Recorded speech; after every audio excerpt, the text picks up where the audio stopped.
Bonjour mes amis, que Dieu vous bénisse tous, que le Saint-Esprit, le guide d'Israël, le guide du nouvel Israël, qui est l'Église du Seigneur Jésus-Christ, vienne vous guider en accord avec sa volonté. Que cela arrive dans votre vie, la vie de chacun de nous, quotidiennement, parce que c'est seulement en étant guidés par le Saint-Esprit que nous pouvons faire véritablement la volonté de Dieu. Et lorsque nous faisons la volonté de Dieu, alors nous avons, tant que nous faisons la volonté de Dieu, il sera notre Seigneur. Il sera de fait notre Seigneur. Il n'est pas Seigneur de ceux qui ne le servent pas, ou plutôt, il n'est pas Seigneur de ceux qui ne font pas sa volonté. Il n'est Seigneur que de ceux qui le servent.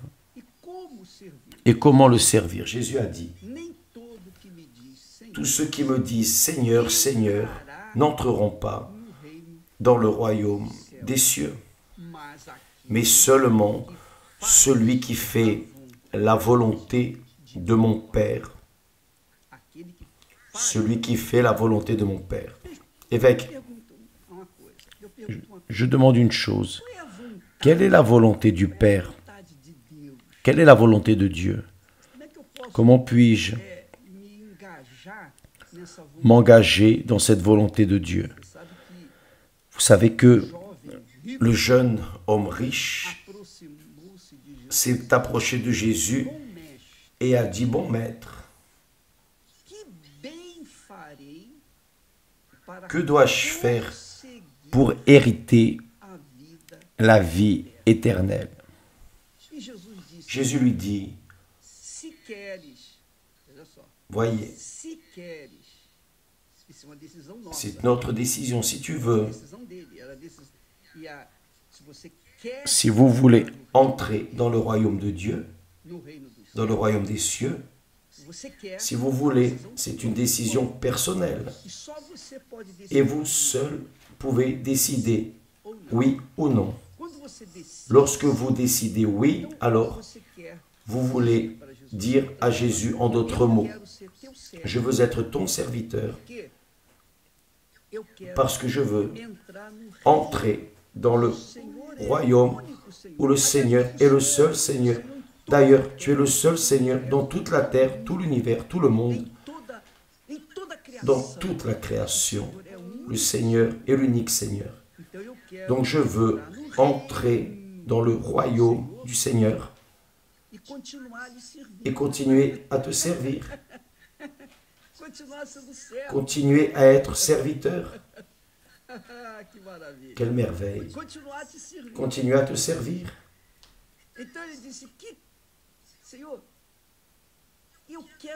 Je veux entrer dans le royaume des cieux.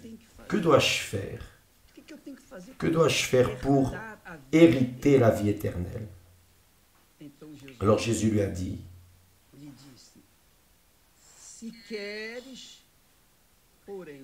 si tu veux entrer dans la vie éternelle, garde les commandements. Et il a demandé lesquels. Il en a tant. Et Jésus a dit, tu ne tueras point. Je ne tue pas. Tu ne commettras point d'adultère. Tu ne déroberas point. Tu ne diras point de faux témoignages. Honore ton père et ta mère. Et tu aimeras ton prochain comme toi-même. Cela est la volonté de Dieu dans la vie de chacun de nous. Vous saviez? Faire la volonté de Dieu, ce n'est pas prêcher l'évangile. Ce n'est pas être un pasteur seulement.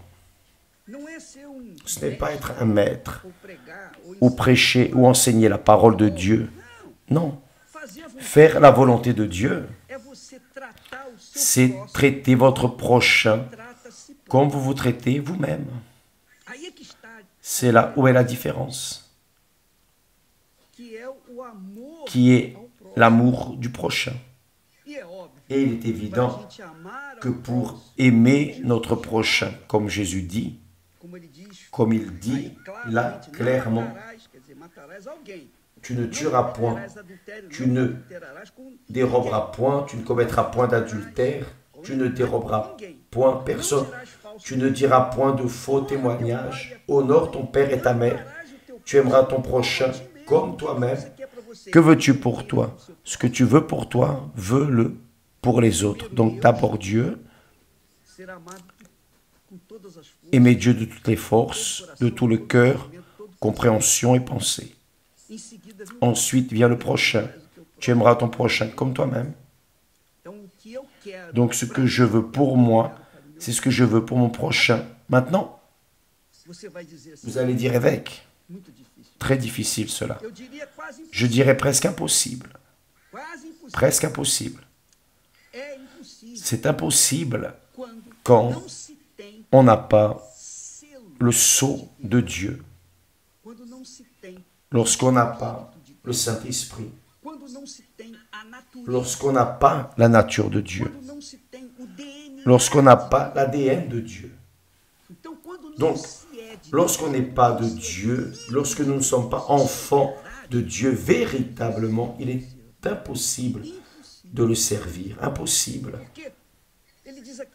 Parce qu'il dit, tu ne tueras pas, je ne tue personne. Mais si vous haïssez une personne, vous êtes en train de tuer cette personne. Saviez-vous cela?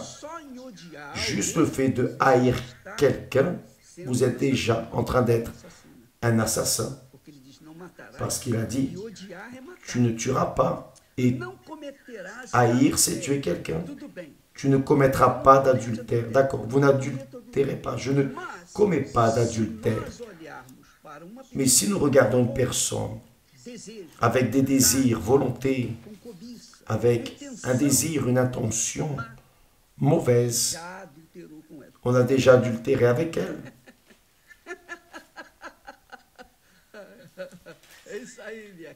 C'est ça, mes amis. C'est ça même. C'est fort, c'est très fort. Difficile. Ah. Et il le dit. Tu ne déroberas point, tu ne peux pas voler, tu ne peux pas prendre possession de quelque chose qui est de l'autre. C'est un péché.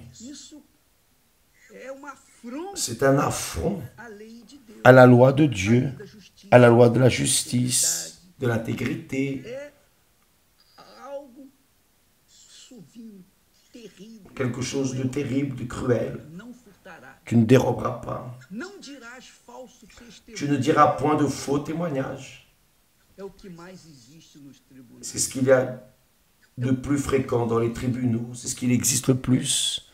Ce sont des personnes avec de faux témoignages. Que peut-on faire?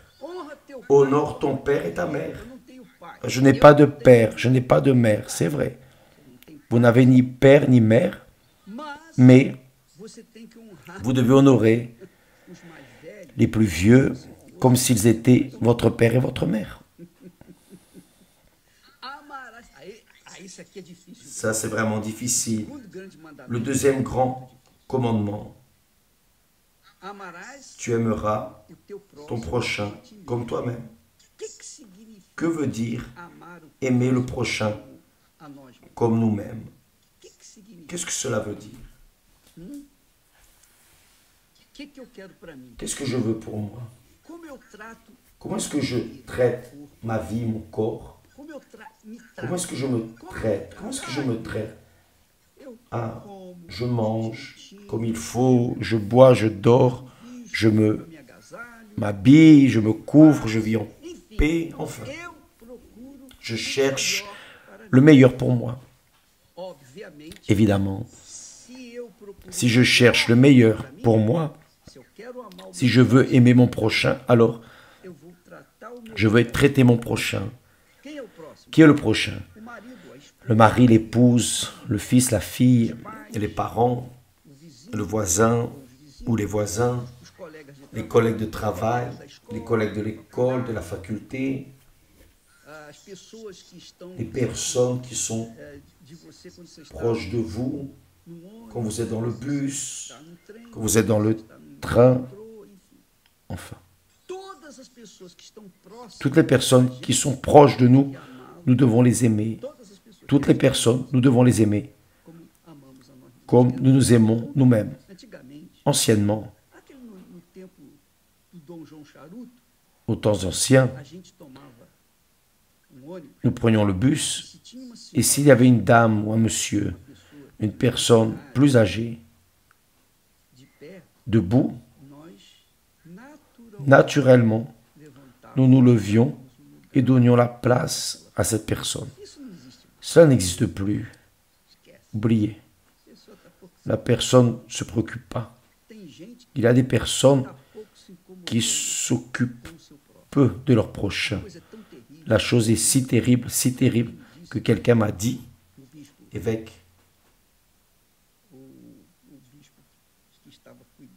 l'évêque qui s'occupait du Saint-Esprit, Domingos, il a dit, il y a un pont ici dans la capitale.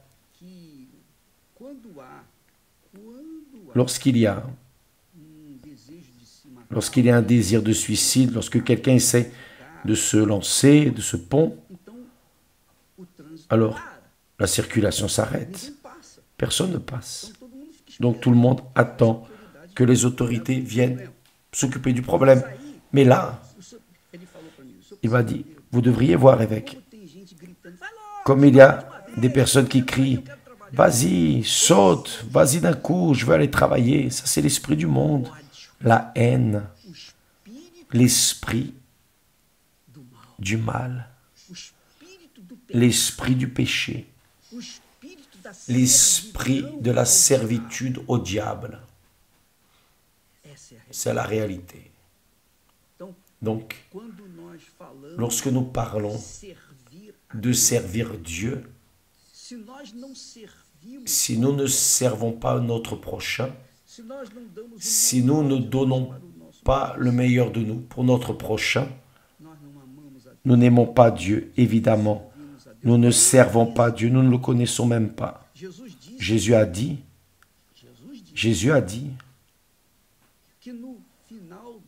que à la fin des temps, avant son retour, l'amour se refroidira. Et c'est ce que nous voyons aujourd'hui, l'amour froid, cruel, mauvais, si autant perverse que le diable. L'amour que le monde offre est aussi cruel que Satan. Parce que les personnes ne se préoccupent pas que les autres, peu importe. D'ailleurs, quand il y a un accident, tout le monde qui conduit va tout doucement. Et s'ils peuvent, s'arrêtent pour voir les souffrants, les affligés, les accidentés en morceaux. Et s'ils pouvaient prendre une photo, ils vont prendre une photo pour mettre sur les réseaux sociaux. La cruauté est notoire dans ces derniers temps. Et cela est l'un des signes, des grands signes du retour de Jésus. Donc, ces obligations dont le Seigneur Jésus parle que nous devons faire, c'est l'expression de l'amour. Tu ne voleras pas, tu ne commettras pas d'adultère, tu ne diras point de faux témoignages, honore ton père et ta mère. Et nous voyons des enfants tuant les parents, des parents tuant les enfants. Enfin, c'est un enfer. Tu aimeras ton prochain comme toi-même. Ce que Jésus dit ici, ne pas faire ceci, ne pas faire cela, cela est un signe clair qu'il est aux portes, grâce à Dieu, qu'il est proche, grâce à Dieu.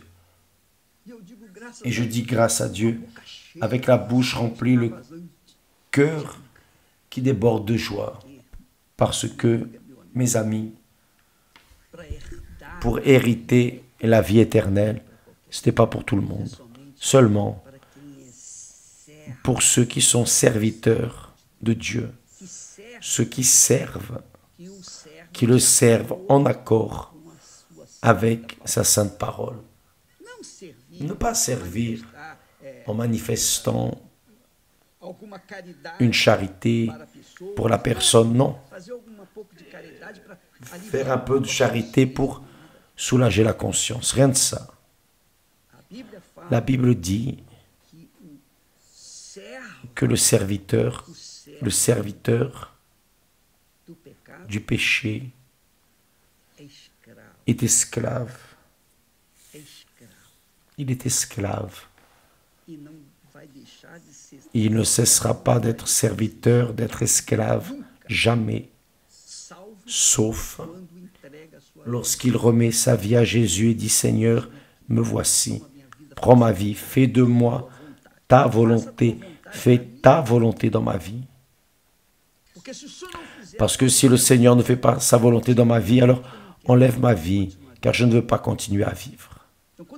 Donc quand la personne est honnête, sincère, et parle de manière claire, transparente, et montre qu'elle veut réellement servir Dieu, alors le Saint-Esprit vient sur elle, même si elle sert le péché. Donc, mes amis, Jésus a dit que le serviteur ne restera pas toujours à la maison. Il parle des serviteurs du mal, et les serviteurs de ce monde, les serviteurs de Mammon, les serviteurs du péché. Mais les serviteurs de Dieu, qui font la volonté de Dieu, qui évidemment, avant d'être serviteurs, sont enfants, ont été engendrés par le Saint-Esprit, ont été engendrés d'eau et du Saint-Esprit, et c'est l'une des raisons pour lesquelles Paul dit que celui qui n'a pas l'Esprit de Christ, il ne lui appartient pas. C'est justement cela, parce que qui n'est pas né de Dieu ne peut pas obéir au commandement, ne peut pas, non, n'a pas de force, n'a pas de condition, parce que seul le Saint-Esprit peut conduire ou va conduire, guider ses enfants à le servir en accord avec sa volonté. Avez-vous compris, mes amis? Vous voyez comme c'est difficile. Tout le monde dit « Ah, Seigneur, Seigneur, oh Seigneur !» Et des personnes qui chantent, qui se réjouissent, dansent dans l'église et tombent. La chanson évangélique n'est plus évangélique. Maintenant, c'est gospel. Quelque chose de plus, vous savez, les personnes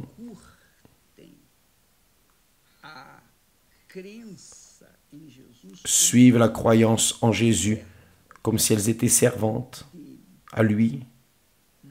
Mais là dehors, à la maison, leur prochain, le mari, l'épouse ne se soumet pas au mari, le mari n'aime pas son épouse, les parents ne respectent pas les enfants ne respectent pas les enfants.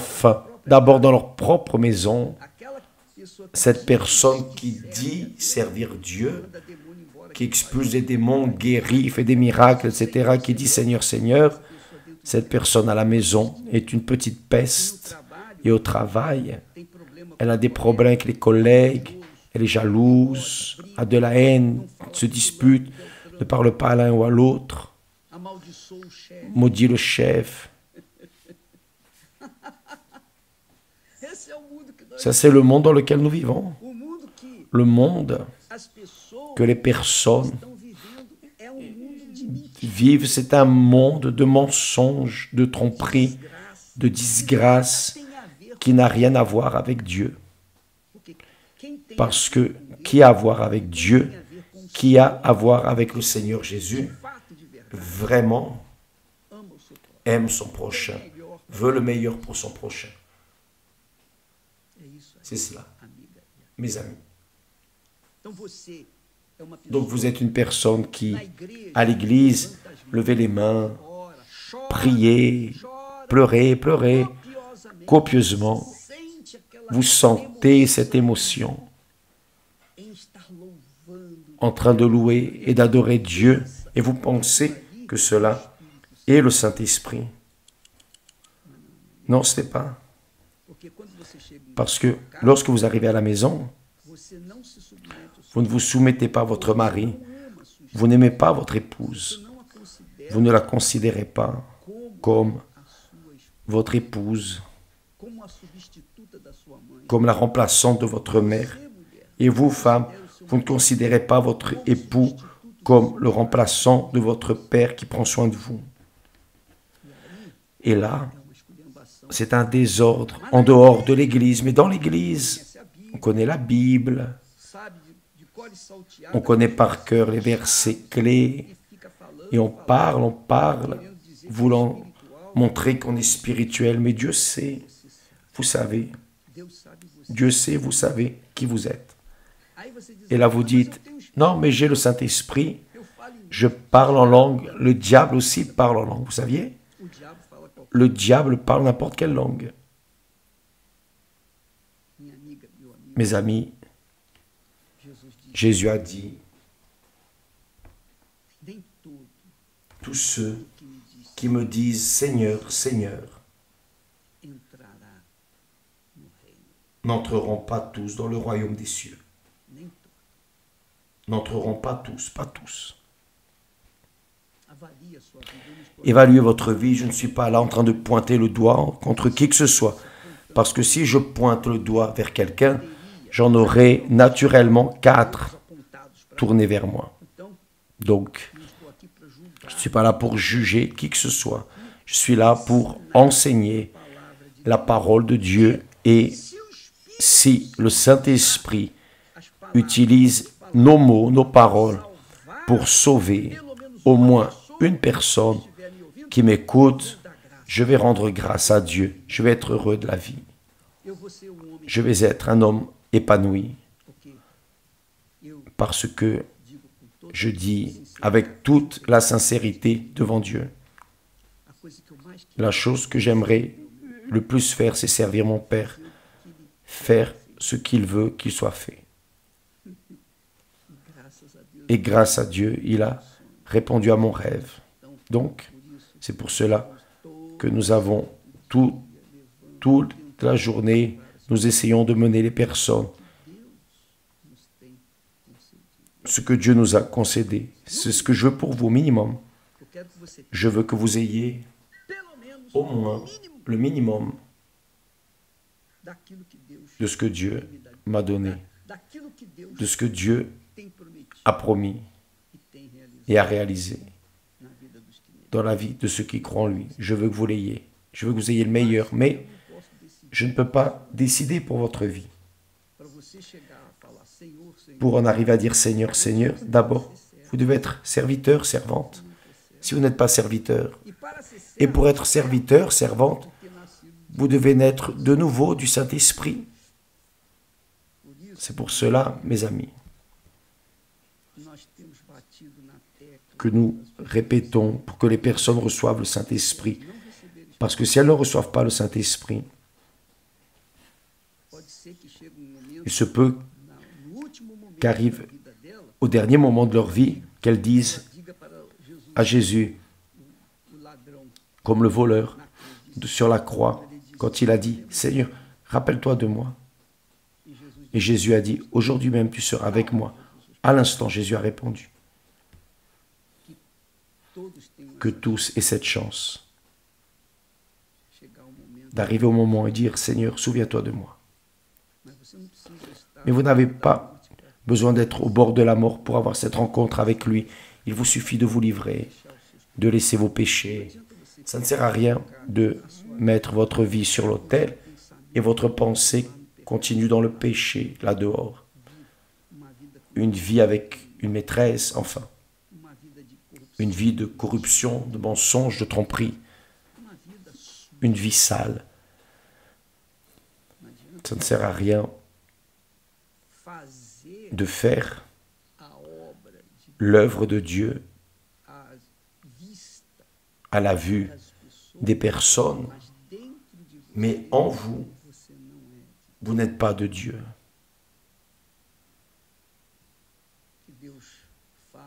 Que Dieu vous parle, mes amis, qui est en train de vivre la même situation que ce jeune riche qui a dit « Que ferai-je pour hériter la vie éternelle? Que dois-je faire ?» Que le Saint-Esprit vienne vous déranger de manière permanente, ne pas vous laisser avoir de tranquillité tant que vous ne résolvez pas ce problème principal. Parce que tant que vous ne servez pas Dieu, vous serez en train de servir le péché. Donc, l'esprit du péché va conduire, commander votre vie jusqu'au moment où vous allez finalement arriver au point de dire « Oh mon Dieu, je suis fatigué d'être moi. Prends ma vie, 100%. Mon futur, tout. » D'accord? Que Dieu vous bénisse et faites attention. Les mercredis, aujourd'hui c'est le jour de prière pour les personnes infirmes, malades, nécessiteuses. C'est le jour de la guérison et de délivrance. Mais demain, mercredi, c'est un jour où nous prenons pour mener les personnes à recevoir le baptême du Saint-Esprit. Jésus a institué l'Église pour que son peuple vienne recharger sa batterie. N'est-ce pas ce que vous faites? Tous les jours, on fait ça. On recharge la batterie du téléphone, de tout ce qu'on utilise, n'est-ce pas? Très bien. Quand vous venez à l'église, vous venez recharger votre batterie. La batterie spirituelle, pour ne pas perdre la vision de la volonté de Dieu dans votre vie. Que Dieu vous bénisse et à demain, au nom de Jésus. Ah, j'allais oublier, le 25, aujourd'hui, c'est le 6 juin. Le 25 juin, nous allons commencer le jeûne de Daniel pour les personnes intéressées à recevoir le baptême du Saint-Esprit. J'en parlerai plus à ce sujet durant ces jours. Que Dieu vous bénisse et à demain au nom du Seigneur Jésus. Amen.